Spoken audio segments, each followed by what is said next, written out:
Ladies and gentlemen, welcome to the Extraordinary Family Life Podcast. We are your hosts, Greg and Rachel Denning. And Rachel is a little bit sickly today, but she's a champ. Don't make me try to cough here. Then She's we'll be in here, trouble. and then she's going to be coughing sometimes, so please forgive the coughing. And we are both exhausted. Gosh. I went and picked up some honeybees up in this remote, beautiful little village in the middle of nowhere in the mountains of Portugal, and then had to wait a long time for the. Well, this is after you went and picked up some furniture. Yep, for picked our up place. furniture. You can buy really cool furniture on Facebook Marketplace here. Love it. And I did a super intense, amazing dog training with my dog. We're training our dog to do protection work, which, by the way, I'm going to be throwing out some podcasts on my podcast, or some episodes on the Be the Man podcast about the lessons I'm learning. There are so many phenomenal lessons to be learned just from training a dog, but to do advanced level training, there's just a lot of really great life lessons, and loving that. So it was very, very fun yesterday. And then I went and picked up my honeybees. I've been trying to get honeybees for a while, and they are hard to come by over here, and they're expensive.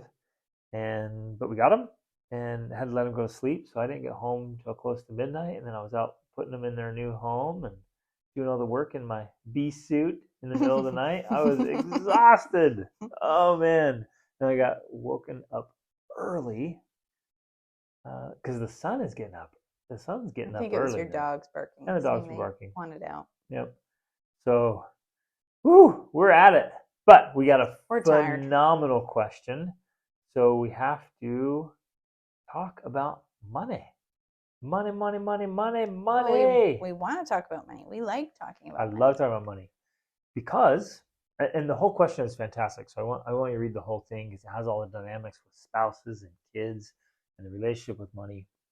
But for a little background, both Rachel and I, we grew up in families that didn't earn very much money, and were very often broke. And so Rachel and I have a quick distinction. To be broke is like you don't have money. To be poor is more like a mindset. So just for context in our discussion here, we use the word poverty as a mindset. And if you're poor, it's you just have a bad relationship with money, or an unhealthy relationship with money. And poverty is like a mentality. Whereas there are going to be times when you have a good, healthy mindset and relationship with money, but you just might be out of money for whatever reason, and so you're broke. So we grew up with both poor and broke families, and when you have the combination, it's pretty brutal. Right. And so, of course, my parents were divorced a lot, so that came and went. So the money fluctuated, and then my mom was as a single mom, trying to feed 6 very hungry big eaters for all those years. And then your dad was a bit of an entrepreneur. A serial entrepreneur, and actually. So were there times and loved? There was lots of times of famine. Were there times of feast? Well, I'm going to read this question because I do actually relate. And I felt that before. She mentions feast and famine. And I definitely remember that growing up. There were times when it was a famine and everything was great. And wait, famine, you said? And there was a feast. And there was a feast and everything was great. And, we get to go on trips and buy things and have nice things, and then there'd be the famine. And as a poor kid, you're just like, yes, life's amazing, and then all of a sudden you don't understand the economics of what changed, and then it's famine time. Things aren't working, and as a kid, you're like, wait a minute, just last month, like we were buying stuff and we were doing cool things. So I definitely remember all of that, and I feel like I remember it vividly. I was the oldest child. I'm sure that plays into it somehow. Absolutely. Your memory of it is going to be more distinct than your younger siblings, for sure. Potentially. And so as we'll talk through it today, it definitely carried over into my own relationship with money in our marriage. And, it's something that I had to deal with a lot. And I would say even sometimes still deal with. I feel like your relationship with money is an ongoing thing. And it can always get better. And it can always get better. Exactly. So no matter how good it gets, there can be, it's like a garden, of course. If you don't constantly pull out the weeds, you think, oh, I'm good now, my garden is done. It doesn't work like that. Like the weeds will grow unless you continually weed them. And so, well, what we've learned by now meeting people who make millions, tens of millions, hundreds of millions of dollars, you realize, oh wow, you can keep improving the money garden. Like you can add a new trellis here, an expansion there, and you can, it's a mansion and a garden and all kinds of beautiful stuff. And I would say when we got met. When we got met. Oh man, we're gonna probably say lots of fun things today on our fatigue. When we got met, I would say I was still broke and poor. You were, which I was, interestingly enough, at that time in a phase where that was attractive to me. I somehow went through this phase of pursuing money. Wealth was a bad thing. It was a sign of worldliness or selfishness, or you couldn't be spiritual and rich. Like I was definitely in that phase. And so the fact that you were broke, in fact, I remember our very first time, you had this little beater car, and I was like, oh, good. I'm glad. Because I don't want the guy with the debt and the big fancy car. That was attractive to me at the time, you know? That's why I was broke. Yeah, that's why. It was you attracting it right in the metaphysical world that kept me in poverty, woman. All these years, I thought it was me. It was you. It was you before I met you. No. You wanted to bring me into your life, and so I had to be broke. Yeah, I guess so. But I did have, we had lots of fixed mindsets about money, and we had very limited beliefs about money. And I would say we had an unhealthy relationship about money, but we didn't know it. Right. We did not know it. I think ultimately, if you don't have enough money in your life, it not always. If it's chronic, it's probably because you have an unhealthy relationship with money. If it ebbs and flows sometimes, that can be part of the growing process, the journey. But if it's even then, it has to be deliberate. Yeah. If it's consistently not there, then you probably have an unhealthy relationship with money. And it may be subconscious. And so we start exploring definitely. That. Yeah. Probably, yes. So anyways, we're diving here into the metaphysics right away, but we want to read the question that came in.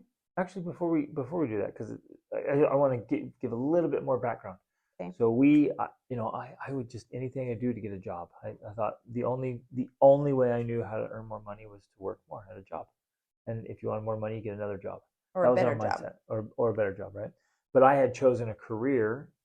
I took any job we could when we first got married. When I was single, I'd do anything. You did a lot of landscaping. Waiting tables. I would wait tables. I worked in a sporting goods store, which was because then I got discounts and I would blow my entire check. I couldn't wait. Every other Friday, I would get more gear at a discount. It was hilarious. You put a poor college student with a discount in a sporting goods store, it's like you're toast. That's brilliant for the owner. Oh yeah, because they're like, we give them their paycheck and they give it right back. Exactly. So the owner of that business is brilliant. Killing it. His own employees spend their entire paycheck buying product.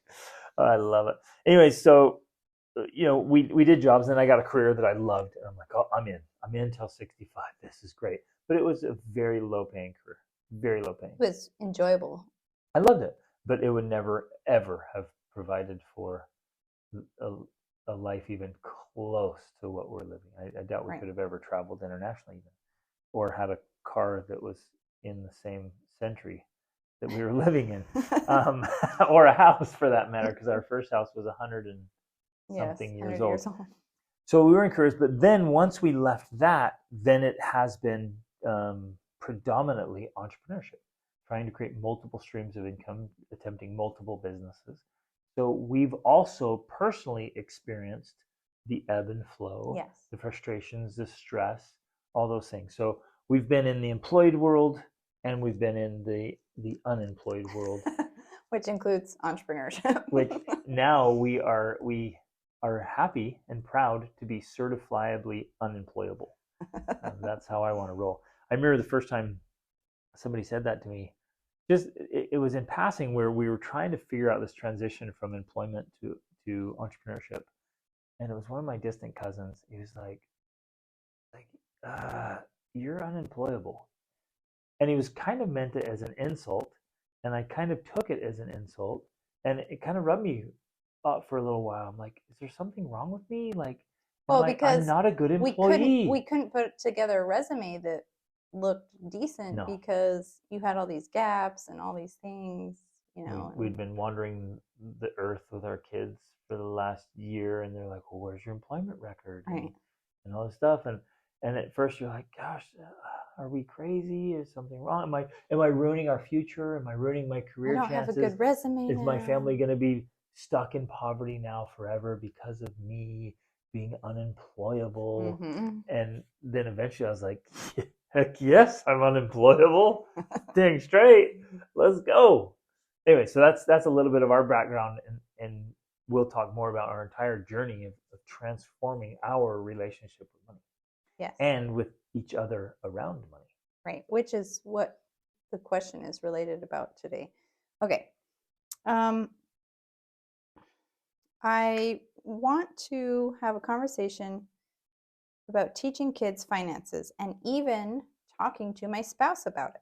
We have no communication when it comes to finances. My husband is an entrepreneur / businessman and very smart. And I don't know a lot, so I just let him deal with it. It's not the best situation, but it has been this way for our whole marriage. We both want to be better at working together, but what we are doing isn't working. He tells me he wants me to know what's going on, but we haven't found a way where we can be open and talk about it without getting frustrated. He gets frustrated with me probably because I don't do things the way he does, and I get frustrated with him because of the way he is doing it. If there's a book you could recommend, or if you have a podcast, here it is, sharing how you and Greg handle finances, that would be awesome. Also, how do you teach your kids about money? Maybe we should do the first part and then go to this next one. Yep. Although, wait, let me read it because I think there might be some connection here. My kids came to me the other day and I could feel the stress about money for the past few weeks, and it's really hard. It kind of feels like feast or famine kind of deal.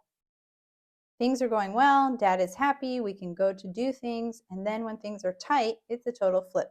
And he goes from being totally free with money to saying, why do you expect me to buy everything? We can't always do X, Y, Z. And the kids get so confused. I do too. I know I am a part of the problem too, but I just don't know how to fix it. Wow. So good. I'm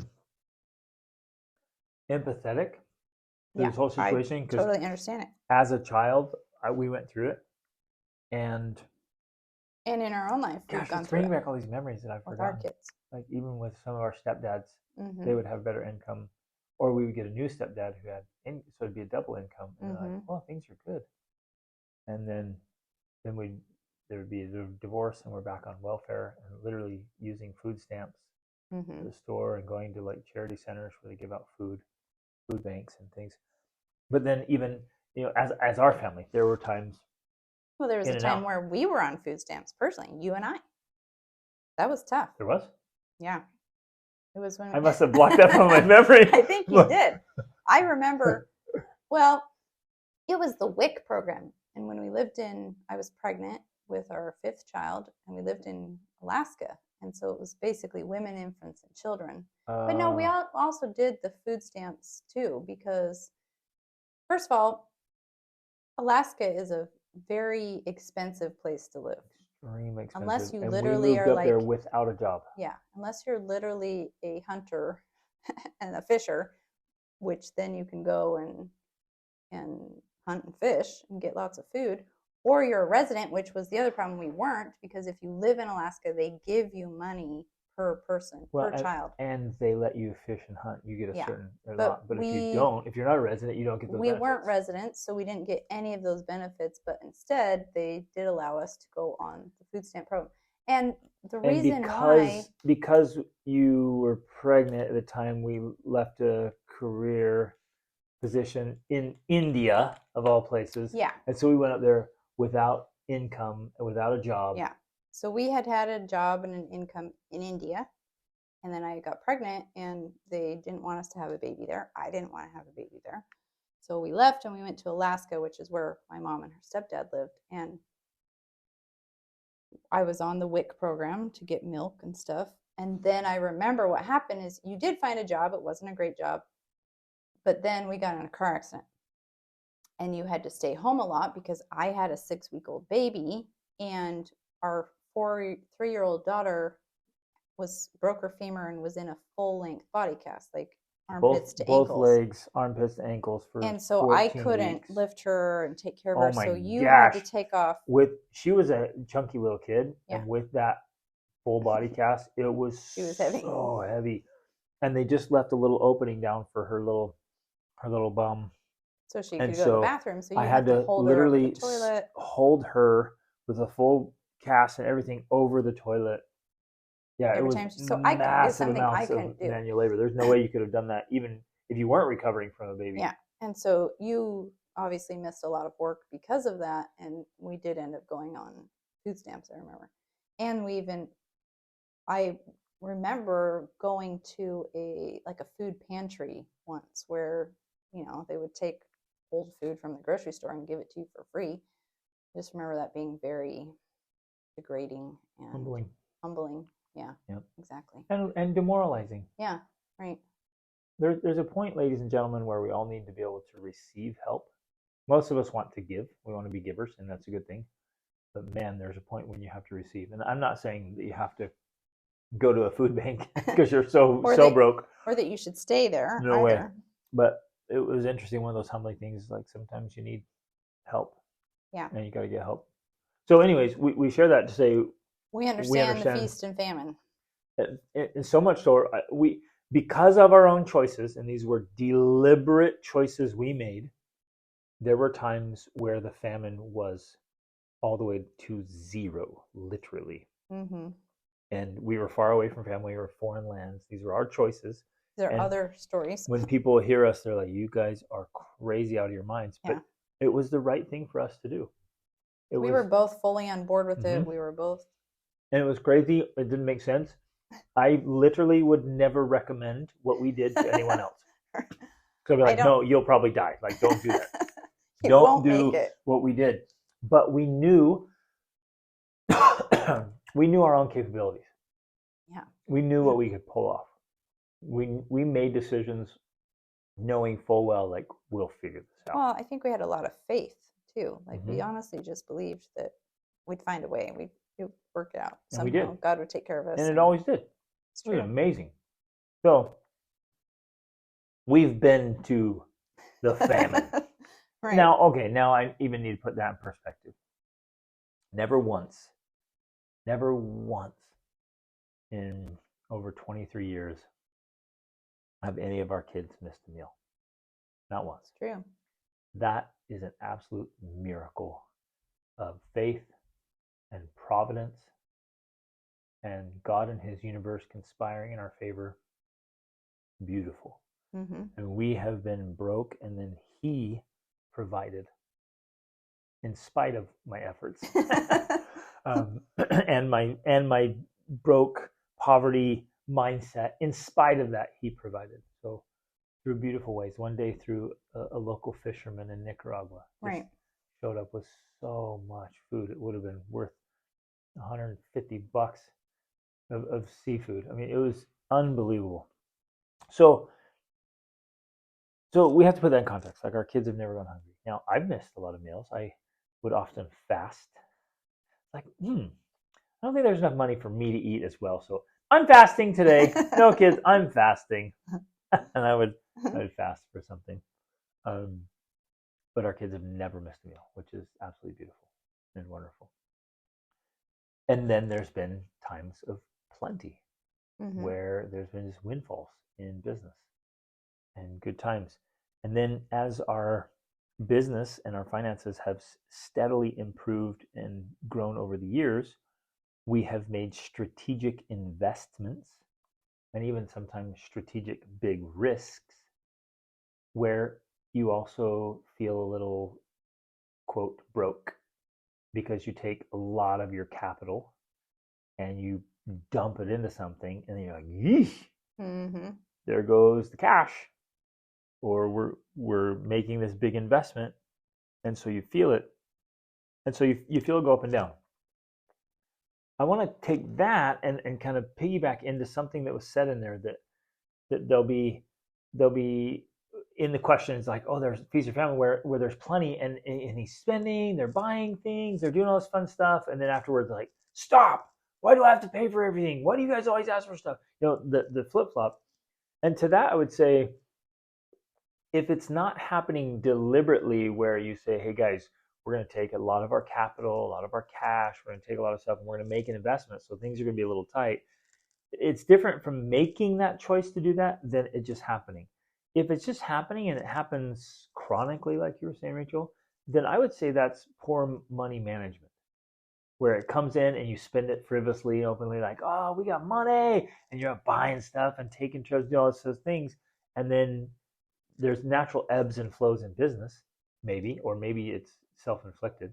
It's so hard to know because you don't know what the business is or how things are going. Mm-hmm. Sometimes the economy, like depending on your business, you might have seasons. You might be super high season all through the winter, Mm-hmm. and then or summer, and then other seasons it's pretty tight. So, but if it's going up and down, you're not managing it well, setting some aside for the leaner times, then that could be solved just by money management. Just taking a percentage of it, tuck it away, so that when you lose a couple of customers, as is normal, you have some set aside in savings, and so it's pretty steady through, and you don't feel the ups and downs. The kids aren't confused, your spouses aren't confused. You're like, okay, no, we have some set aside. You're managing what comes in better. That's just one little thought I wanted to share there. Exactly. I did want to say something about this part about it being confusing to the kids, and things are going well, everybody's happy, and then it's tight, and they don't know what's going on. I remember that too with our own kids, especially early on, that there would be that, and the kids would feel it. And then I realized, I'm like, that's not their job. It's not their job to feel the stress of not having the money. Now, that doesn't mean that you can't share with your kids, where things are at.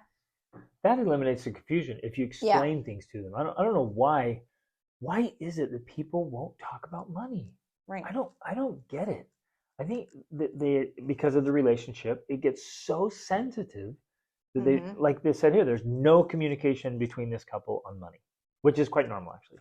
Like so many couples fight about money and they don't want to talk about it. I don't know why. It's so sensitive. It's so fired up. It's like they all have these raw nerve endings, and if money comes up, like it just is so uncomfortable. So you just try to avoid it. In a way, it's a testament to how important money actually is. People like to downplay it sometimes and pretend like money's not important. It is important. And I think that this is an example of why it's so emotionally charged, is because money is so important, and it becomes something we don't want to talk, kind of like sex sometimes too. We don't want to talk about it because it's so important, and it's so sensitive, and it's so vulnerable. And we want to make improvements. So like with sex, like, yeah, hey, how could we have a better sex life? What? How could you? Boy, it becomes a threat of sorts if you bring up that it's insufficient, that it's not good enough. Somehow. It could be better, right? Or just saying, hey, how could we do this better? How could we do it differently? What would you like? That I think that's a great comparison, because to have the conversation about sex and to have a conversation about money, it's very vulnerable, very open. You have to set aside intense emotions to just say, let's just talk about it. In some ways, that's like having the conversation about self-improvement at all. I mean, many people are resistant to the idea of self-improvement because it forces them to admit that they're not who they could be, that they have some flaws, which to me in my mind is absurd. Like, we all know that. We're not perfect. I guess we don't want to say it out loud. Right. And we know it in our heads. And so I know, I'm like, crap, I need to do better. And you come over and say, hey, babe, you need to do better at that. What? How dare you? Exactly. And I was just sitting here thinking the same thing. Right. Yeah. So, in a way, it's just human nature. But it's something that we do have to be deliberate about changing. And so then, of course, the question is how? That's what we're asking. So the first part. Well, sorry, I Go just ahead. want to add to what we were saying because we had talked about, with the kids. And if I was the woman asking this question, I may not know what's going on. Maybe he's not telling me and I don't have a clue, but I can, in a way, intervene with the kids and Absolutely. explain what I suppose might be happening. Say, hey, maybe something happened with dad's business. Maybe he lost some income, maybe whatever. And you come up with a scenario, or if you want to tie in the having this conversation with your spouse, you bring it up. I prefer to do things like that. I like to present scenarios to people because I've noticed that if I do that, it's a way to get them to talk. Because if I present a scenario and it's wrong, then they want to correct me, which is what I want. I want them to give me more details, and they're going to do that if they have to correct my scenario, which is wrong, right? So that's one strategy I use. I know not everybody likes it. In fact, you don't necessarily like it, That's what I was gonna say. I don't like that, but but it works. it works. It's effective. And maybe I don't know if this is a me thing or a masculine thing. Or It might be a masculine thing. So this is what happened. You're like, no, that's not what happened. And I feel frustrated that you're implying things that didn't happen. Right. So it could work to bring out some communication from someone who's resistant to communication. Yeah, because I think at least with my perspective and my experience with men think quietly. Like they don't think out loud like women like to think. A woman wants you to sit there and think out loud, and you're not going to do that. Nope. But if I present something to you, like I'm having my own thoughts, and if I say, is it this? And you're like, no, it's not that. I'm actually, in my mind, I'm helping you voice what you're thinking. You're helping me think like a woman out loud. Right. I'm like, if you'll just stop talking and asking questions and making assumptions, give me a few weeks to think about. Yeah, a few weeks, exactly. I'm like, and you're like, I want it now. I'm like, knowing, I need time, woman. Yeah, I'm knowing that I'm at least getting what it is not. And that helps you get closer and me get closer to knowing what it is by presenting, is it this? Is it this? Is it this? Is it gambling? Have you been gambling with money? Are you secretly, do you have a mistress? Like, just start throwing it out there. Right, exactly. I mean, sometimes I'll do that. You'll get some explosions right there if you do that. And sometimes I will purposely throw out completely absurd things in a playful way because I want, and I'll do this with the kids too. I'll be like, is it that? They're like, no, it's not that. I'm like, okay, well, what is it? Like, let's get to the root of what it is. For me, I feel like that strategy works, even if it's not always. It's one strategy. You don't have to use it all the time. Yeah, I don't use it all the time, but at a like the most fundamental level, I think what happened for us to be talking about money is we wanted to bring everything up kind of to the surface between us and for the kids as well. Because at some point, I can't even remember, we started talking about it, started thinking about like, why not talk through things? It's realistic. I mean, this is what life is about. Why don't we talk through things openly? We're both thinking about it. We're both thinking about sex. We're both thinking about money. We both have interactions with it, relationships with it, food, it's religion, politics. It's like all these sensitive things that people like just don't talk about it. Like, well, no, it's right here. It's the iconic proverbial elephant or gorilla in the room. Like, why don't we talk about it? I don't understand that. And I think the reason to avoid it is because it can become contentious, and so it's unpleasant. It causes fighting. It's uncomfortable. But if we'll just stop and say, wait a minute, it doesn't have to turn to a fight. It doesn't have to be uncomfortable. Why don't we just talk about it? Like, here are the bills, and here's our income. Let's just talk through the numbers. You said it doesn't have to be uncomfortable or turn into a fight. But on the other side of that, avoiding it doesn't avoid all discomfort or all fighting. No way. So in my mind, even if it turns into a fight or a disagreement or discomfort or uncomfortable feelings, I would much rather have that as we work through it together. Excuse me. Than to have it anyways by avoiding it. Because then it's still there. A silent fight. Right. It's a cold war. It's not that you have less feelings around the subject, Right. they're still there. So you can have them and talk about it, or you can have them and not talk about it. Right. I would 'Cause way rather talk about it. Right. The issues don't go away. Right. In fact, So- there's even more resentment now. Oh, it just builds. It stacks, you're like like, we always talk Why about. don't It's this we emotional talk about this? Why don't we stacking. figure this out? Right. So one of the approaches I use is okay, I have to not be afraid of the fight. And we've learned to call it things like a breaking point. Like you have to be willing to have that breaking point conversation, the one you've been avoiding because you don't want to have the contention or whatever. You have to be willing to have those. And I think that's something that we have been willing to do. We've always been willing to have those hard conversations because we know on the other side of them is all the It's things way we want. easier. It's so much Way easier. It's so much more enjoyable. It's so much more, there's so much more understanding. It's always worth it to be able to have those hard conversations.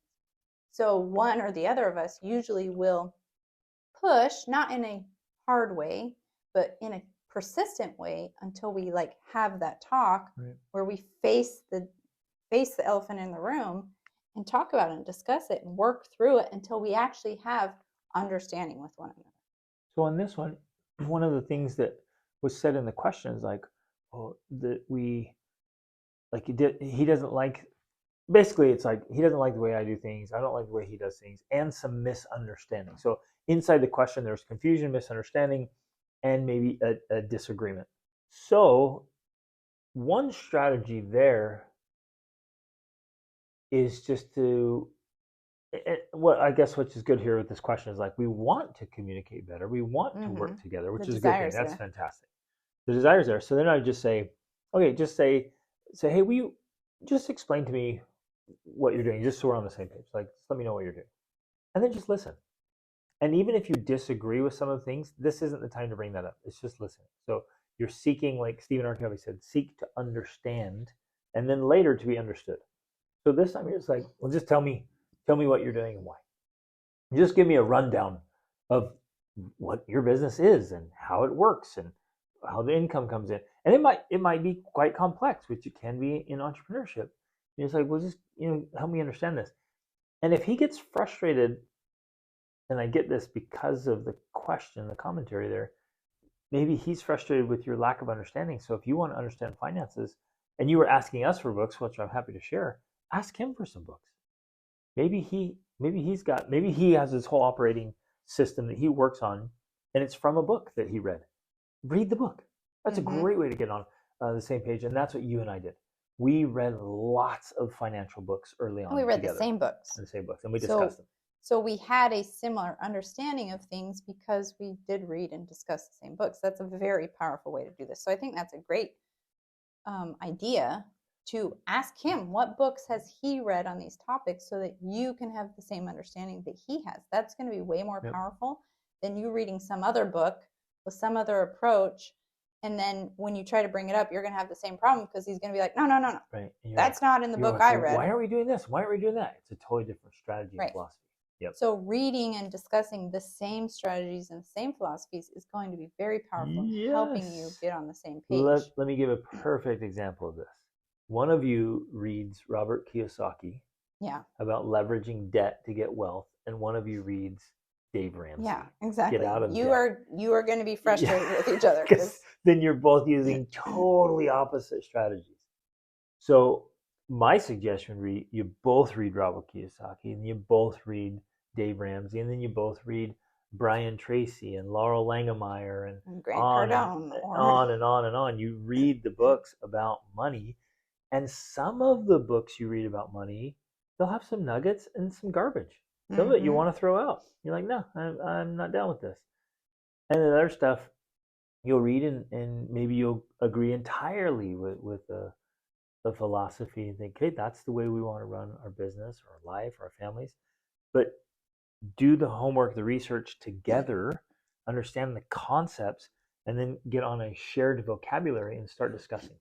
Yeah, which again, I think in this case, it's great to go to him and ask for what he's read so that you can be on the same page with him. Plus, he's going to appreciate that because he's going to realize that you want to understand it from his perspective. Yep. And along with this idea too, I think that's another key thing. We have to remember that every one of us brings in this past relationship that we have with money into our marriage. We have a whole childhood of experiences and teen years of experiences with money that we're bringing into the relationship. And so we often don't fully understand where the other person is coming from and what does debt mean to them? Like, is it this giant monster to be avoided? Is it a tool to help them build things? Like, how do they view debt? That all of that is going to play a role in the frustration you have when you talk to each other, because you'll be using a word and you'll be using certain vocabulary that has all this weight of meaning for them or for you, vice versa. And if they don't have that same understanding, which they probably don't, then you're essentially like missing each other. You're not understanding what the other is saying. And so you have to dig in deep to say, like you were talking about before, like spend some time listening and really get in there and try to understand, like, why does that thing mean so much to you? Why does that have so much weight for you? Yes, especially because it can have so much emotional intensity. Mm-hmm.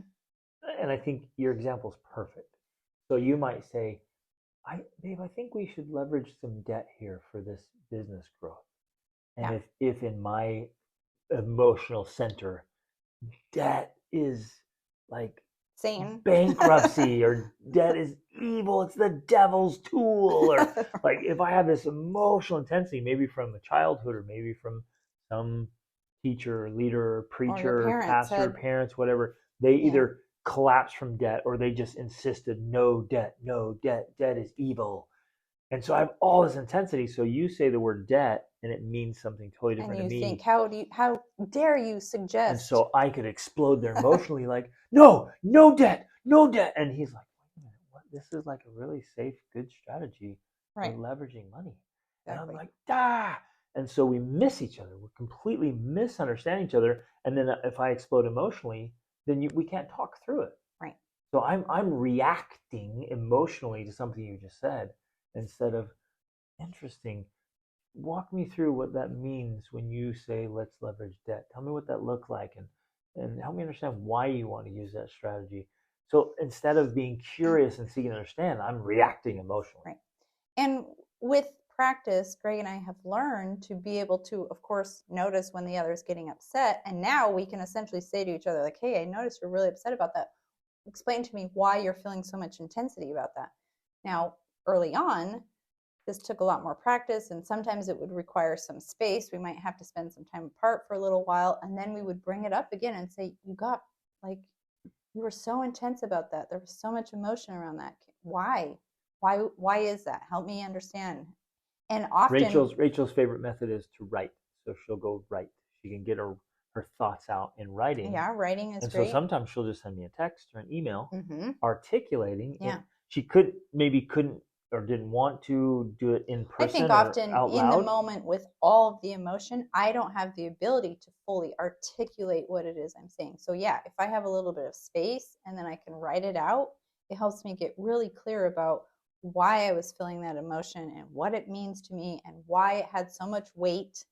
And then I can explain it in a logical way to the point where you're like, oh, okay, I understand. Makes sense. And that almost always happens when there's some kind of disagreement and there's a lot of intense emotion on your side. You'll go write about it, and I read it, and I'm like, oh, great. Now I understand where she's coming from. Right. She was able to articulate it. But for some reason, she just struggles to say that to me when I'm sitting there making sexy glances at her, putting out the vibe. It's not always sexy glances you're making. It's like, just tell me what you're thinking. It's like, I'm thinking you should go outside. Well, and this might be a part of human nature. I don't know if this is just a woman thing. I feel like it's also a man thing, because you are someone who, there's been a couple times when you have done this strategy. I remember even it's more rare for you, but I think sometimes, especially if there's also a lot going on, if you've got the kids there talking and this is happening and that's happening, it's difficult to get clarity in your mind of like, I'm feeling this emotion. My biochemistry is all over the place. It's hard for the mind to put that into words in order to say them in that moment, at least for me. And so sometimes if you get a little space and you calm down that biochemistry a little, then you're like, okay, now I can see this more clearly. Let me put it into words, black and white, especially, so that it's clear, it's not misunderstood, tone doesn't come into play, that it can be a very powerful tool to Super do that. powerful. So sometimes it just requires you. Maybe you need to write an email That's to your what spouse or text. Or just sit down and start writing first. Yeah. Just so even the person who wrote this, the spouse, just sit down and just start writing. Just do an absolute brain dump on paper. Like what's What the are the issue? problems, What's right? the problem? What's the concern? And as What you are, just and free even what are writing, the observations? Like, I've noticed that when I say this, you react like this. Why? And you're just literally walking through all of those scenarios and trying to get clarity and understanding about clarity about yourself and your own Mhm. relationship with money and your concerns and desires and your own issues. Because you might realize, I want to spend more. I want to be able to spend more money on these things because they're really important to me. But I feel restricted. I can't because of this. And Mhm. you're going to be able to think through and articulate. Then when you sit down to talk, I can say, babe, I guess as I think about this is what I'm experiencing around Mhm. money. And this is why. And because I want this thing or I'm afraid of this thing. Mhm. But if I can't articulate that and I'm just like, why are you making more money or why are you spending I like want to that? spend more. Well, why? Stop spending. And that's there's this intense motion of stop spending. Yeah. And she's like, what's the problem? I need these things. It's just and I'm not able to articulate to her where I'm coming from and what the situation is. And so in his case, when there's a famine, you can tell he's like, do I have to pay for everything? Like what he's responding to is, He's feeling the weight I'm of, going to guess here. He's saying, look, I'm feeling a lot of pressure. right. And The weight things of aren't providing. working out like I would want them to. And then when you ask for stuff, that just is like fuel on the fire. And it makes me feel worse and frustrated and more pressure and stress. I'm already trying to fix it. Don't you know that? Mm-hmm. But if he gets calmly think through that and say, hey, you're right, babe. You're right. And this is where I came to. Like, you're right. I need to earn more money. Well, this brings up another interesting point that we've learned over the years, and I think it's really fascinating because, and it's obviously the cliche about women spending money, but in a lot of ways, that is the nature of women. Women spend money because they're trying to take care of their family. They want to help their children grow. They want to help them develop. They want to invest in them. And really, the only way to do that, not the only, but one of the main ways, is by spending money. Well, and not only that, but making things beautiful and nice and better. Decorating and all of that stuff. Like, that's a woman's nature, and she loves that. She wants to do that. That's a part of her nature and her purpose. Which is why she feels so good spending money. It is true. And yet, I know for myself that if I have this desire in my heart, I want to buy a printer so my children can print things and color them and develop their hand-eye coordination. And like, to me, it has all of this weight. Like, well, and meaning. And meaning. You've thought through like layers and layers and layers of meaning. And you come and you're like, hey, I need this. I'm like, what? We don't need that crap. Exactly. What the heck do you want that for? And you've been thinking about it for days or weeks. And you have all these reasons, all these ideas, all the way down to your grandchildren. Exactly. My grandchildren will be better because the kids have better handwriting. And I'm like, what? No. Yeah. And I miss it. And if you can't articulate how much that means to you, then I'm at this superficial level thing. Why would you spend money on that? Right. My hard-earned money. Exactly. Don't you love me? I give my blood, sweat, and tears for. Yeah. And on the other side, if I do, even if you agree and you want me to buy the printer, but we don't have the money to buy it, I still feel this level of frustration because my ideas about raising my family are limited, inhibited, because we don't have the funds to do it. Let that sink in. Yeah.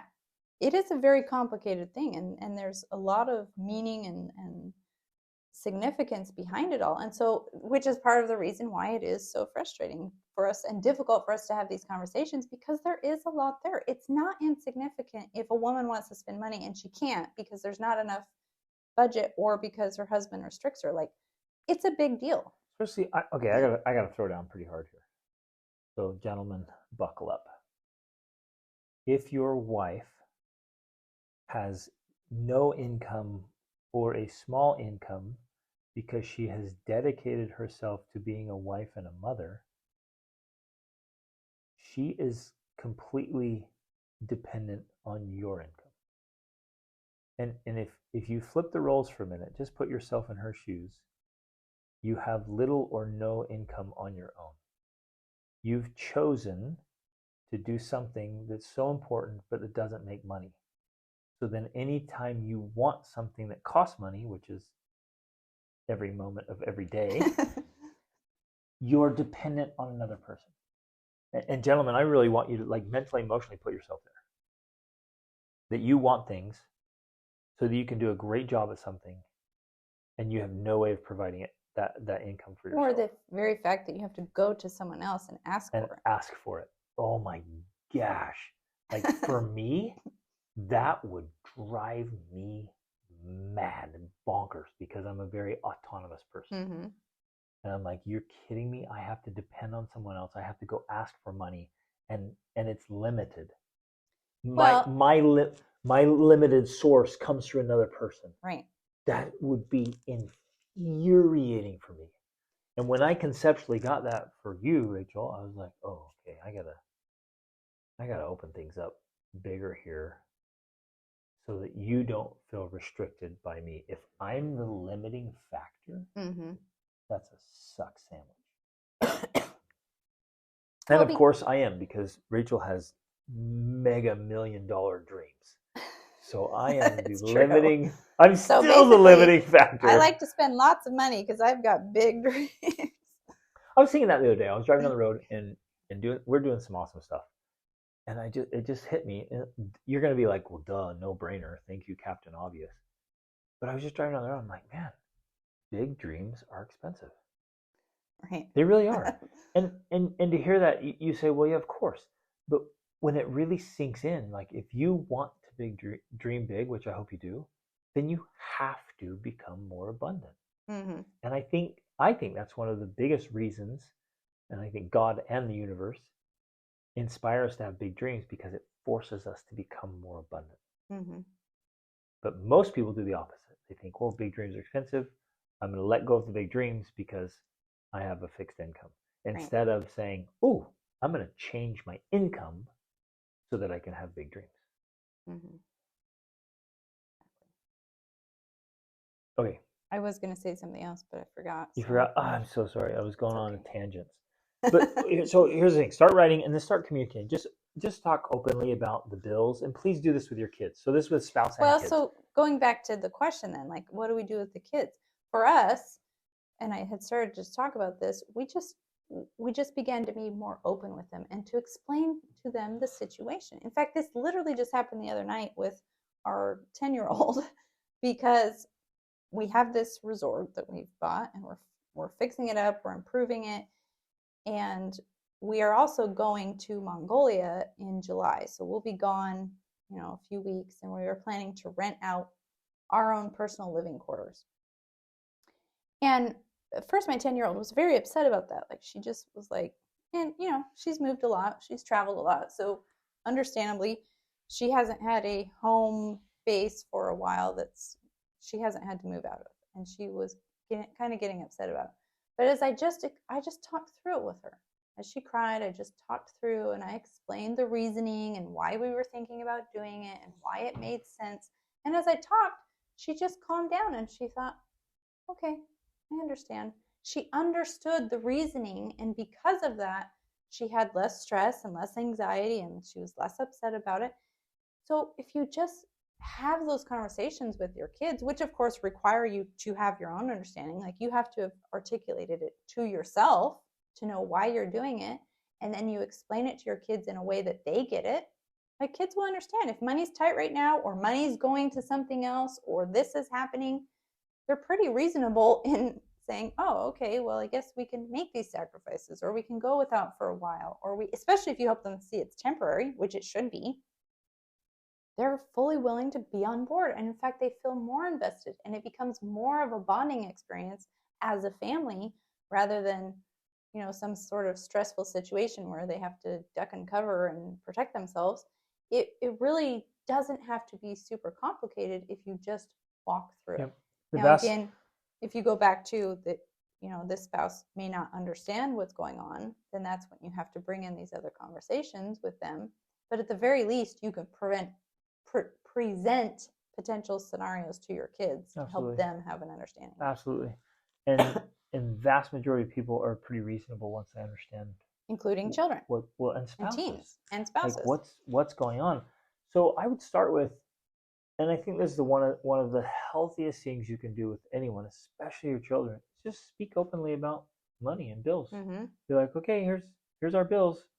And we did this years ago, and we still do it. I still just openly. And people are funny. They're so just like, no, we don't talk about money.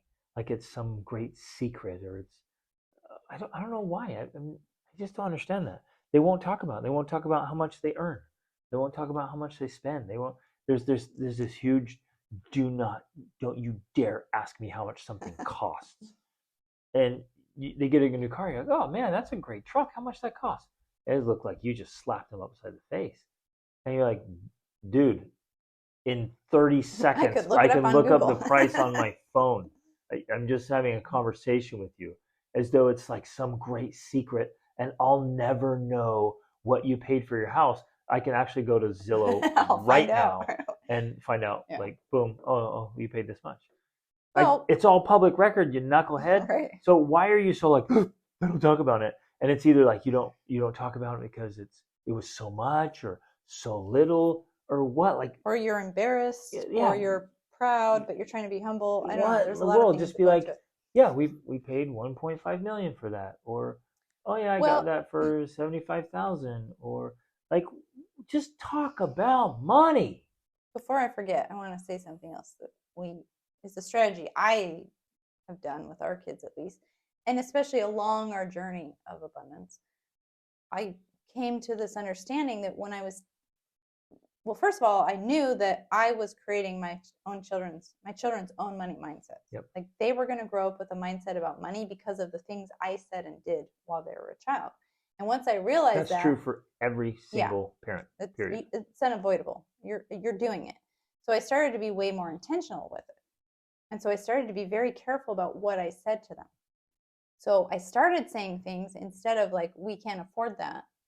I started saying, we're choosing to spend our money on other things right now, because I felt that was more accurate. Yeah. It was a choice, because there did used to be a time where I thought, I can't afford that. Now I honestly believe I can afford whatever I want, but I choose to spend my money on certain things because I can't afford everything at the same time. Exactly. So just a simple switch in your language like that makes a difference. And it also helps your kids understand that, like, oh, okay, yeah, you could afford it, but you don't want to spend money on that. Or I'll just say that too. I'll be like, I don't want to spend my money on that right now. And that's a simple thing of like, yeah, that's not where I want to put my money. I'll also tell them, though, that if you want to buy it with your own money, great. You can earn your own money. Yeah, we say that all the time. Yeah. Which is actually a great thing to say. Like, you can get whatever you want with your own money. That's fantastic. They'll be like, can I get this? Like, you can spend your money on whatever you want. Yep. And then right there, that makes them think about it. Like, how bad do I really want this? Am I willing to spend my own money on it? And then inevitably they'll say, well, I don't have any money. I'm like, well, how could we help you earn some more money? And you provide them opportunities, like help them become little entrepreneurs and earners. So then like, oh, wait a minute, I do have a way to earn money. So I can do this, this, and this to earn money to then go buy it. And you provide that way, then they start moving in that direction, which is how life works. Plus, if you have your own family economy set up where they're doing their charts and they're getting paid for it, like I teach in my family charts and systems course, then they have a source of money as long as they do their regular family duties. Yep. It's so powerful. So talk openly. Let your kids send an email or a text if you have to. Well, I'm saying with the kids specifically. Well, even with spouses, maybe as a spouse, you don't even know what all your bills are. Like that would be the first step. Like just write down all your expenses. And there shouldn't be any like drama or emotion around there. But there can be, though. You're saying that, and yet I'm knowing, because we've heard from our coaching clients that there are. You start asking about the bills, and spouses get defensive. You can't even have that conversation of like, how much are we spending every month without them getting upset?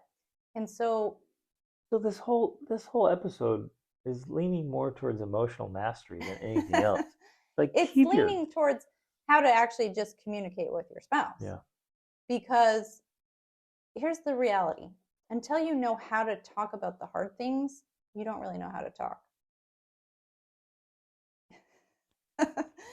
You have and your faces. That is a title for a blog post. I mean, it's true because a book. People feel like they can communicate, but then when it comes around to something that's sensitive or difficult or hard, and they can't have a conversation, then you don't really know how to communicate. You only know how to communicate about the things that are easy. So you have to learn this skill. How do we have this hard conversation? And I know we did a coaching session on it. It's probably in our marriage course, actually. So we have an extraordinary marriage course. And I think we did a whole section on there on how to have difficult conversations with your spouse. In a way, that's what we're talking about here. You have to learn how to have these difficult conversations. You have to be willing and stop avoiding having these challenging talks because they inevitably bring up the discomfort and the uncomfortableness and the contention. Like, yeah, those things come up. But that is actually how you grow. Right. It's when you face those things and work through them that you actually experience growth. Yep, that's what I was going to say. It's like when you stop and think about it, it's like, wow, you're actually a communication baby. You're underdeveloped and you're immature in your communication. Says this in the nicest way. Yes, this is with total love. I'm giving you a hug saying, you're such a baby. And it's true. It was true for us, right? We were we were emotional babies. We were money babies and immature and underdeveloped. Like you can't sit down and just discuss the bills, the expenses that are happening every month. Like, are you kidding me? How long have you been married? And every month you have bills and you can't talk about them? Like, you both know they're happening. You both know there's a mortgage or rent. You both know there's a car payment, insurance. You both know you're buying food, but nobody wants to talk about how much food costs. Like, what world is that's? Like a little baby world. So like, don't tell me the number. I don't want to know the number. If you tell me, how could you? Or you bought something that I wouldn't have bought. Like, how often does that happen that I buy something you wouldn't? All the time. Hey, you're supposed to say never, babe. It's always the other side. You buy things that I wouldn't. 2 new sheep and a goat, but I definitely was not going to buy. I still want to buy them. You know why I want to buy them? Because they have cool horns. Exactly. I want to spend a few €100 just because they have cool horns. Exactly. And I think we should spend They are going to be outdoor ornaments. They're decos, sheep gates. They're outdoor decos. That's how I have to present it to so you. We don't have to chase them around. Like letting the fence fall down provides adventure in our daily task interruption, chasing animals. So there's always a next level of things that you are going to disagree about on how to spend money. But if you can have the conversation about it, that's what matters. Why not be okay disagreeing? Right. We disagree. The first thing people are going to say is like, but how? How do you disagree without like fighting? And this is good. This is really good. Because we would fight about it initially because we disagreed. Like, you thought we should do something. I thought we should do something else, and so it'd cause a fight. But now I'm like, how stupid is that?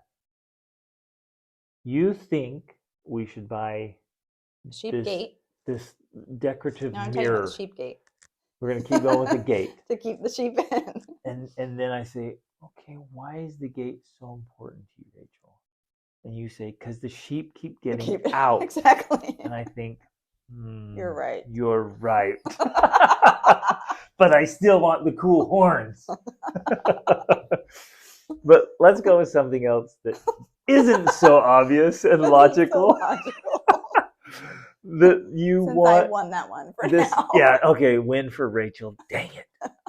Always on the losing side of our arguments. But you want like this fancy mirror with this cool border, and I'm like, can't we just hang up a piece of glass? Well, okay, relevantly recently is you want to buy the chop saw, which I noticed our son bought yesterday because you sent him to the That's store. my way around it. I'm like, I'll send my son to the store. He comes home with the saw, and da da da! I didn't buy it, babe. You can't take it out on me. And I wanted to buy. Honey, we got such a good deal. The I'm price sure was you did. amazing. You saved us money. Yes, we could not pass up on a deal. But there's been things that I've been wanting to buy that I haven't been buying because you wanted the chop saw, and so it's the. Let's not play the martyr here, because I come home every day buying fancy furniture for you. I'm just saying though that this comes into play. We're having the discussion about buying the chop saw, and so yeah, there's other things I would want to spend it on. I wanted to buy, I don't know, whatever. The only reason we bought it was for you, sweetheart, so we could build things for you. So you can frame my picture. That's right. It's all for you. Everything I buy, including sheep and goats, is only for your happiness, dear. Oh. Okay, but keep going with what you're saying. There's things you wanted to buy but didn't because. Well, so the point is, we do disagree. We disagree on how we're going to spend the money. Like, this is an ongoing thing, but it doesn't. We literally are pretty much this playful and fun about it. Like, it doesn't have to be something that's ugly and mean and like, how dare you? Why do you want to spend it on that? You don't even care about what I want. So how did we do that? That because we weren't always like this. Right. How did we go from I disagree with you and I'm angry or upset or frustrated or irritated or annoyed? And this isn't to say that sometimes we don't feel. I don't. A level of frustration or irritation. I know you get irritated with me sometimes, but I feel like it's such a low level now. In 2007. Oh, I feel like it's such a lower level now that it's to some people unobservable, even like. Well, even to our kids, even in the same room. Yeah. And not that we're hiding it. Please do not misunderstand. We are not putting on a facade or a mask or pretending. There's no pretense. But it's that we are keeping ourselves in check. Right. Exactly. And I think, okay, here's how I know I do it. Two things. One, perspective. I change my perspective about something. And let's say, for example, she wants something that costs $150. Or the amount of the chop saw, which was 250 euros. We got it for 95 euros. Oh my gosh, that is a deal. I know. I'm glad you bought it. I know. We couldn't pass it up. I was like, seriously, are you kidding me? That's the best. Get it. So if it's 150 euros and I think that's the dumbest thing, we don't need that. Two things are going to happen in my head almost instantaneously now from my own training. I've deliberately trained my brain. Lots of practice. I put it in perspective. I'm like, okay, am I genuinely willing to be upset that the person I love most in this world over 150 euros? Seriously? Well, and that's not even going like, am I willing to fight over that? Like, never. There's no way in the world I'm willing to fight over that. Am I willing to be upset and to disturb the peace? No way. Especially if it might compromise my chances to make love later. That's always coming into play somehow. Right? Wait, sex is always involved here. So am I willing to get upset? No, I'm not. Not for 150 bucks. So when you're like, well, what if it's 1,500 bucks? No, I'm not. What's 15,000? Maybe. I might be like, I might have to put my foot down. That was a really expensive mirror at 15 grand. Did you really have to do that? So that's number one, putting in perspective. Number two is caring about her and her desires. So for long, and again, we grow up as human beings and we're single until we're not. So for years and years and years and years, it's just you, and you think about you and the things that you like and things you want and things that are important to you, and that's that. But then when you get married, you have to start like, well, okay, I have to put as much emphasis on the things you want and desire that I do on my own. And I think we both did this through a lot of different aspects of marriage. We both started saying, well, wait a minute. If it was this, for me, I would be, wow, this means so much to me. I bet she feels the same way about that thing. Yeah. And so it gave us a level of understanding. Exactly. So when you're like, Greg, this is really important to me. I really want this. Even if I don't fully understand it, I don't get it, or it's not as important to me, I've learned to check myself and say, okay, it's important to her. Mm-hmm. It's as important to her as getting a puppy is to me. Or like getting a tool or a new piece of gear, or going on an adventure, right. Or, daydreaming about motorcycles and fast cars, or like whatever it is that like it means nothing to you, but I'm like, okay, it's important to her. And I've stopped. So I've stopped getting bothered and upset. Like, okay, it's important to her. Done. And I think that part of the problem comes in here too, and I know that this definitely at least took place for me during our journey, is sometimes we want to be controlling of our spouse, especially when it comes to money, because we feel like they don't know as good as me. They don't know as much, like they're not as aware, and so I need to be in control, and I need to make sure that things happen the right way, as though the other person's an idiot. Like, and if given excuse me, understanding and allowed to make choices, as though they're going to make the wrong choices. Now, I know some of you listening are thinking, yeah, that's exactly what's going to happen. That's my spouse. And that may be true. There may be some financial illiteracy and financial ignorance. That may be the case. And there may be some emotional spending that's pretty reckless. That's all possible. Agreed. Which is why it's even more important for you to have these types of conversations and to be able to educate your spouse appropriately and like talk through with them and help them understand their choices and what they're doing, so that they can then make better choices. That's the whole point. You want your spouse to make better choices, not to always control the choices for them. Yes. Who wants to constantly have a child spouse? You don't. You don't want to have a child spouse. You want to be married to an adult who knows how to make adult decisions. Yes. And the only way to do that is to allow them to practice making decisions.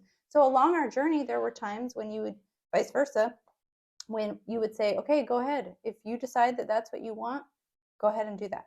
And I would do it, and then I'd regret it, right? But then I'm learning from the experience rather than resenting you for not allowing me to get the thing I wanted. It's way better. Yeah, I'm not here to control you. And interestingly, I'm not here to educate you, because very rarely will a spouse learn from their spouse. It's best to be taught from somebody outside the marriage. So I'd say, hey, well, let's read this book together. Mm-hmm. And then the author is teaching us. And yeah, exactly. Okay, yeah, let's do that. And you're learning together and you're discussing it together. And exactly. Even if I, quote, knew it before and I could have told you that. Right. Well, it's just not, they're not likely to listen. It's more effective that way. It's too close. Like, you're not going to listen to me. And so we read a book together, and she's like, we should do that. Mm-hmm. And instead of me saying, I've been saying this for years, you say, babe. You're right. We should. You're right. Let's do that. Exactly. And I mean it. I'm not like playing. I'm not whatever. I'm like, you're such an idiot. I'm just like, yeah, let's do it. Right. She came to the conclusion on her own.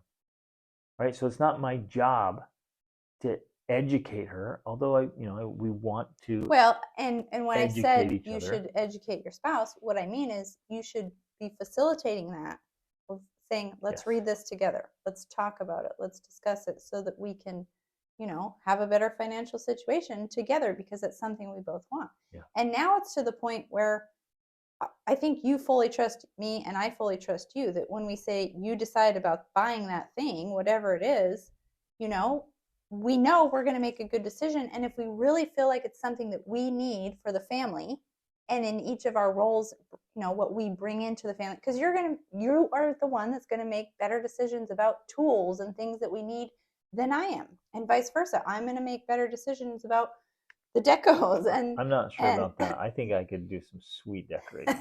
just kidding. That is very sarcastic on my end, ladies and gentlemen, because if I try to decorate a room, I think everyone and their dog would not want to stay in that room.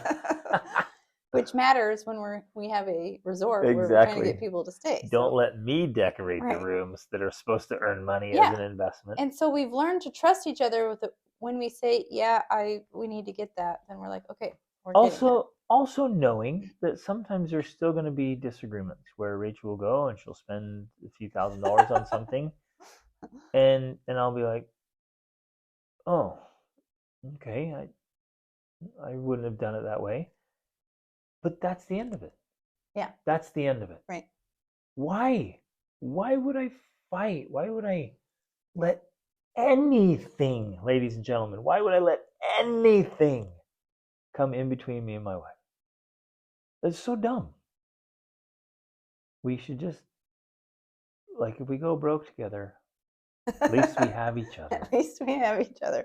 And you would learn a lot of lessons Yes. and be able to come back from it. Yep. I'm laughing because of a recent disagreement we did have about seeds. Because For context, I was about to spend $20, 20 euros, 20 more euros on seeds. Okay, we have the at least more 20 euros worth of okay, seeds. so we're talking about 40 euros, people. Like, this is a bank-breaking decision. Said, this was an investment that she could not tolerate. I said, when you plant the seeds we have, you can buy some more. I'm like, you're going to make me come back to the store to buy these stinking seeds that cost less than 20 euros. And she put her foot down right there in that store and said, like, you're not getting more seeds. So even down to 40 euros, she drew the line. Sometimes you just got to have principles, you know. Don't cross this line. Use what we have first. Yep. Oh boy. But please, please, please, ladies and gentlemen, talk.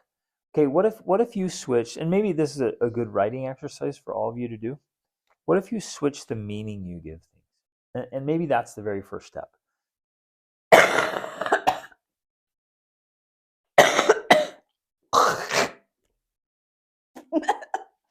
Oh my gosh. Hopefully disgusting. That gets left in the recording. No.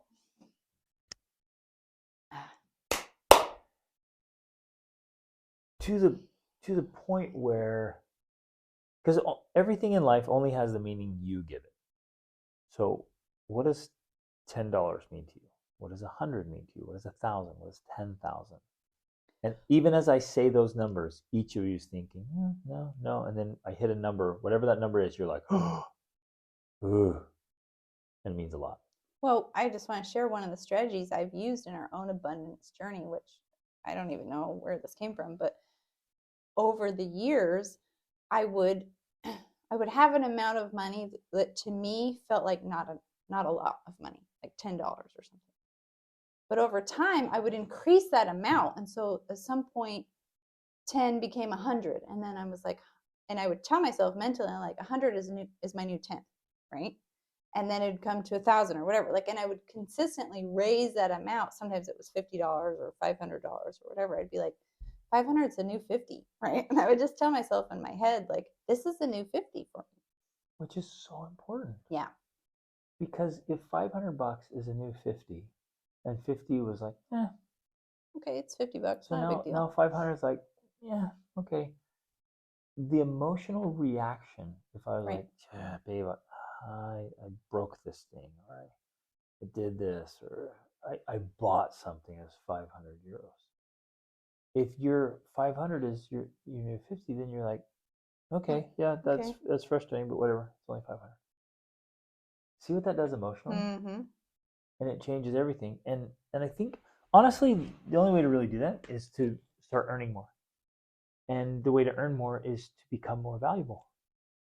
And if you become more valuable and you offer more value, you become more abundant, and you realize money comes and goes, and you can release it. You don't have to hold on to the scarcity mindset. It changes everything. Mm-hmm.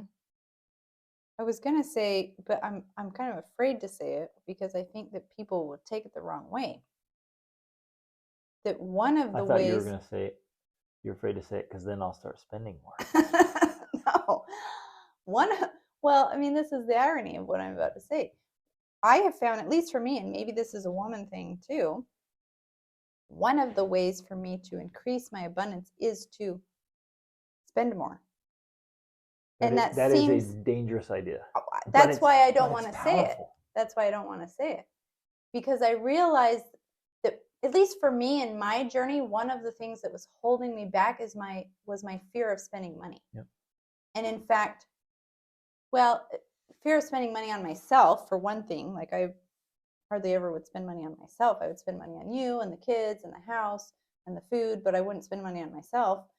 And even then, it was still very limited. And so for me to grow in my journey, I had to be willing to spend more money, which of course is a very dangerous idea, because that can go too far, and then you can just spend on credit all the time and blah. But it is this process where you and I always, it was always within restrictions. It always had to be, for lack of a better phrase, it had to be heart driven. Like, I had to know in my heart that that was something I needed to spend money on. And for me, I can feel it in my heart. I don't know how to explain that. And that's very different from sense. Emotional spending. Yeah. It's This not is emotional like spending. It's not like I'm spending. upset. It will just be Well, something. not upset or joyful or happy or looking for a dopamine hit. It's Yeah. like, you know, like at a soul level. It'll be something that's totally in line with my visions and goals. So I'll think of something that I want to create or do in our family, in our life, and then I'll just know, I'll be like, oh, it'll present itself to me usually, like, here's this thing, and then I'll know, yeah, I need to spend money on that, even though logically I would say I can't afford that, or I shouldn't be spending that much, or this or that. Is off. Okay, here's a perfect story that's actually hilarious to me, and I feel like God does this to me sometimes on purpose. We were traveling through Turkey, and we had gone to Antalya. We'd driven there, and I got online, and I happened to see that there was this amusement park nearby, and I thought that it said it was only 200 lira per person to swim with dolphins. And I'm like, oh my gosh, that is so cheap. I bought it. I signed up right away. I'm like, we're going tomorrow to swim with dolphins. Then I realized it was $200 per person for like a 15-minute experience. Yeah, and I'd spent over $1,000 on going swimming with dolphins, which to me, I was like, that's too much. I don't want to spend that much on this experience. So I tried to cancel it, and I tried to get out of it, and I was like stressing about it. And finally I was just like, I'm supposed to spend this money on this, so let's just go and enjoy it. And we did, and we had a great experience, and it still was, I mean, it was amazing, and I'm glad we went, but it still wasn't something that I would like do again. Like, no, let's go spend another $1,200 on this. 15 minutes, you're like, whew, I need to buy some dolphins and rent them out to tourists. Right. But it was one of those things where, and I really felt, because things like this have happened to me before. I was supposed to spend that much money, so that became a new normal for me. Me spending money on an experience for my family, that was a new normal. This is so good, because you could have dwelt on that, become sick about it, and created a new negative neural connection around that. Right. And that would perpetuate for a long time of like, more lack. My gosh, $1,000, wasted money, it's gone. I could have bought this, I could have bought this, I could have done this. And then that really exacerbates the scarcity thinking around that amount of money. And this is after the fact that we did actually try to get the money back. But and I remained very kind of just open, surrendering to like, okay, whatever happens here, if we get the money back, great. We don't go and we go see some ruins. If we don't get the money back, we'll go have the experience and we'll enjoy it, right? So I was open to whatever happened. And if in the end, that ended up being a great day. It was a fun day. It led to all kinds of other activities that we wouldn't have done. We got to do a bunch of rides and all kinds of things. And I just surrendered to it. And I was just like, and I guess that's what I'm trying to say.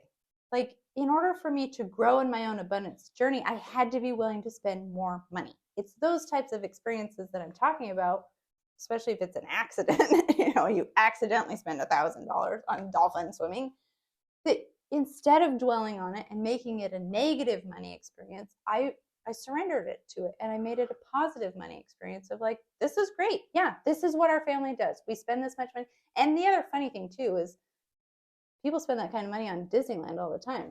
We've never been to Disneyland. We've never taken our kids to Disneyland. Spend that much on the stupid TV. Right. And so for me, that was a lot to spend on that type of experience, even though we spend thousands of dollars traveling around the world, but it's all of the prices. But it's not the one experience. We spent over $200,000 last year on travel. But that did also include the expenses of leading trips Sure. with other people. So, and we went, that was to 18 countries. So we like to get the bang for our buck, right? We like to make it go as far as possible, which that's why we don't do a lot of Disneyland Expensive and other expensive touristy because we things. get to do so much more. Like you guys got scuba diving certified and it was only $300, right? Yep, exactly. So anyways, that's an example of what I'm talking about, of like being open. And in other cases too, sometimes, well, like the scuba diving, like I'm just like, yeah, in my heart, I know that's where we spend money. So we just spend the money on it.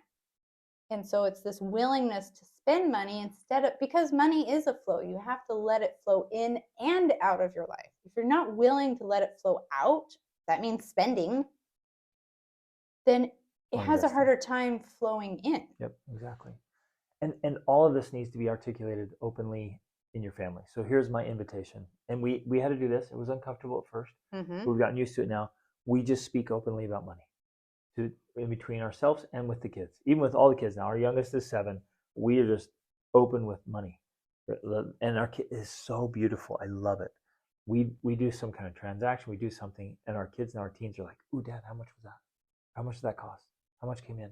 They want to know. They're curious now, because you can see their minds like piecing together investments or businesses or strategies, because we're just open about money. So talk to your kids about money. Be like, these are expenses. This is what we bring in. This is how much I earn. Like if your kids have no idea how much you earn, like what are you afraid of? Some of you listening to this, you earn millions and you're afraid your kids will know that you're rich. Why? Don't you want them to be abundant? Why not say, yeah, we bring in $3 million a year, and let them just chew on it. And if they're like, what? My friend's dad only earns $50,000. Perfect. There is the perfect teaching opportunity. Sit down and talk to them. Or when you go like, hey, most of the world lives on less than $2 a day, and we earn $3 million a year. Let's talk about it. Let's do those things. Which this is directly answering her question of how do you teach your kids about money? Well, we're open about it. And we talk through it. And because they are curious, when you give them that license to be able to ask questions, that's one of the ways they learn best, especially as they become teenagers, because they get curious and they want to know, well, how much are you spending on insurance? And how much does the car cost? And how much are you paying for this? And then they get to go through that mentally in their mind of like, whoa, wow, that's a lot, or that's a little, or this or that. And so that's all a part of the process. But if you never have any of those conversations, they're not learning about it. Besides, and you're not teaching them the proper mindset, because the conversation never comes up. Exactly. So if they're afraid to come up and say, Dad, how much was your new Tesla? That's on you. But if they do ask and you're like, oh, it's not important how much it costs. None of your business, son. Yeah, none of your business. It was expensive. If you give some kind of vague crap answer, you just deeply implanted a fixed money mindset right there, instead of, that one, because I wanted these upgrades and I wanted these a little fix-ups and I wanted these bells and whistles. That one was $170,000 for a chunk of metal with 4 wheels. And why am I willing to spend that? And answer the hard questions, because they might, if they were open and they could say what they really wanted to say, they might say something like, oh man, that's awesome, we're loaded. Or they might say something like, well, Dad, like, how do you justify spending that on a car when there's people that are starving to death in the world? And you need to be able to have that conversation. And to be able to have an answer. Like you have to answer that to yourself sometimes. And if you can't answer it, maybe that's why people avoid the conversation, because they can't answer the question. Yeah. And be willing and able to answer the hard questions. Why do you do what you do? And be open about it. And this openness will make your kids comfortable with money. Yeah. Besides the fact that, of course, one of the best ways to teach them is, as I alluded to before, having a family economy. And that basically means that you have a system of money in your family. So you should be paying your kids. You should be giving them money. And I know people have these arguments all the time about, well, I'm not going to pay my kids for doing jobs because they just need to, do it for free because whatever. And I get that. I do get that argument. I really do. But if you want to help your kids learn to manage money, the sooner you pay them, the better off they'll be. And so in my case, instead of me buying everything for my kids while they work for free, they do the work. I pay them and I get to decide what the work is and I get to decide how much I pay them. And then they buy their own stuff. You're helping them learn how to use money by giving them the opportunity to practice at all stages of their life. That's just a fantastic way to do it. And I outline all of that in my family charts and systems course. So if you want to know exactly how, that's a good place to start. But it just makes no sense to me if you avoid talking about money, you don't give your kids money to practice with, you don't allow them to Exactly. manage it themselves, and then you expect them as soon as they turn 18 to know All of a sudden, how to manage money. They they won't. know how to manage it. They understand it. They use it well. Everything just magically appears. It won't happen. Yeah, we have to give them the Opportunities to practice. We have to provide the opportunities to talk about it, handle it, hold it, ask questions about it, spend it, make poor spending choices, mm-hmm. make good spending choices, invest, save, all that stuff. But we all think that's just going to happen somehow magically when we won't even talk about money. Mm-hmm. It won't. It will not happen. Not going to happen. So just start openly talking about money. And if you feel some kind of emotion arise around it, find out why. Get to the heart of that. It's like, well, wait, why am I feeling emotional about this? And talk through it, discuss it, get to the bottom of it, and either adjust the meaning or work around it with your spouse. But my invitation to all of us is that we just get very open, completely open and comfortable and honest and more emotionless. Well, not dead, but just not so hypersensitive about money. Okay, love you guys. Have an absolutely fantastic week. Reach upward.